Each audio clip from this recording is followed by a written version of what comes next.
நமஸ்காரம். 1000 நாமங்கள் 1000 கதைகள் 457 பி. சுமுகாய நமக.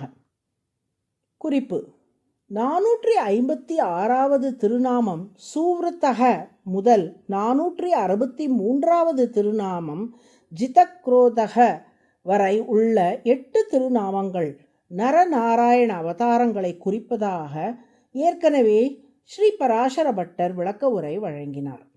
இனி அவரே தமது விளக்க உரையில் 457வது திருநாமம் சுமுகக முதல் 463வது திருநாமம் ஜிதக்ரோதக வரை உள்ள 7 திருநாமங்கள் தேவர்களுக்கு திருமால் அமுதம் தந்த வரலாற்றையும் குறிப்பிடும் வகையிலும் அமைந்துள்ளன என்று காட்டி, அதைத் தொடர்ந்து 464வது திருநாமம் வீரபாகு முதல் 470வது திருநாமம் நைக கர்மகிருத் வரை உள்ள அடுத்த 7 திருநாமங்களும் கூட அதே அமுதம் கடைந்த வரலாற்றை சொல்வதாக விளக்க உரை வழங்கியுள்ளார்.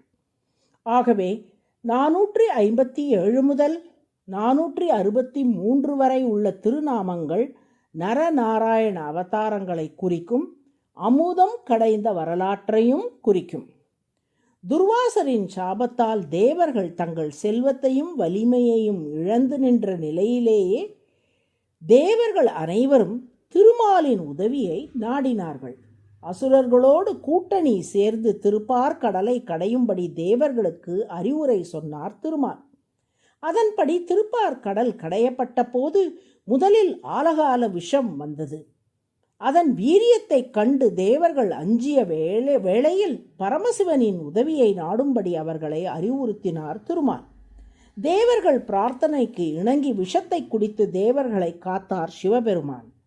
அதன் பின் பார்க்கடல் மீண்டும் கடையப்பட்ட போது காமதேனு வந்தது. தங்களது அக்னிஹோத்திரத்துக்காக ரிஷிகள் அந்த காமதேனுவை பெற்றுக்கொண்டார்கள். அதைத் தொடர்ந்து உச்சைஸ்ரவஸ் என்ற குதிரை, ஐராவதம் என்ற யானை, கௌஸ்துபமணி, பாரிஜாத்த மரம், அப்சரஸ் பெண்கள் போன்ற பலரும் திருப்பார் கடலிலிருந்து தோன்றினார்கள். அமுதில் வெறும் பெண்ணமுதாக தோன்றிய மகாலட்சுமி திருமாலையே தனக்கு கணவனாக தேர்ந்தெடுத்து மனம் புரிந்து அவரது திருமார்பிலே ஏறி அமர்ந்து கொண்டாள். மேலும் தேவ அசுரர்கள் பார்க்கடலை கடைந்தவாறே ஓர் அதிசய புருஷன் பார்க்கடலில் இருந்து தோன்றினார். அவர்தான் திருமாலின் அவதாரமான தன்வந்திரி. ஸ்ரீமத் பாகவத புராணத்தில் தன்வந்திரியின் தோற்றத்தை சுகபிரம்மம் 8ஆம் ஸ்கந்தம் 8ஆம் அத்தியாயத்தில் வர்ணிக்கிறார்.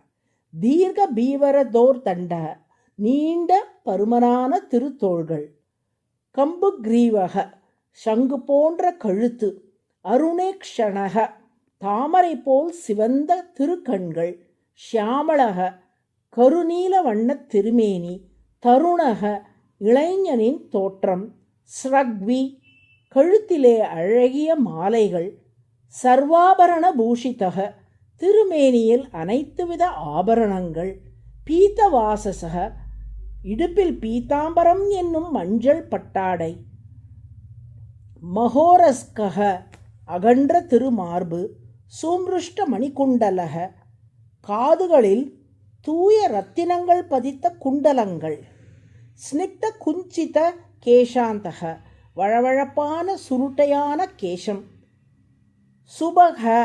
சுபக, பேரழகன், சிம்மவிக்ரமக, சிங்கம் போல் கம்பீரமான நடை.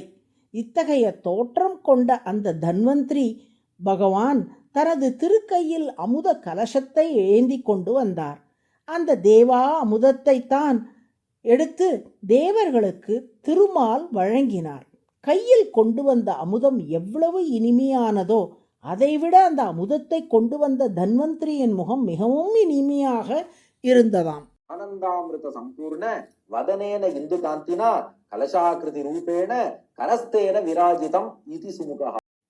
அமுதை பொழியும் நிலவை விட அழகிய ஆனந்தம் தரவல்ல முகத்தோடு விளங்கி கையில் உள்ள அமுதை தன் முக அழகாகிய அமுதால் வென்றவராக தன்வந்திரி பகவான் விளங்கினார்.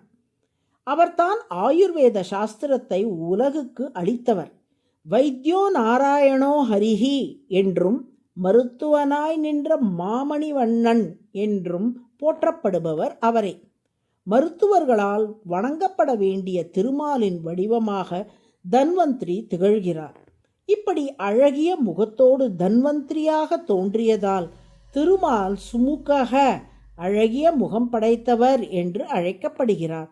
அதுவே சகஸ்ரநாமத்தின் 457வது திருநாமம். சுமுகாய நமக என்று தினமும் சொல்லி வரும் அன்பர்களுக்கு வாழ்நாளில் எந்நாளும் இனிய நாளாக அமையும்படி திருமால் அருள் புரிவார். நாராயண நாராயண.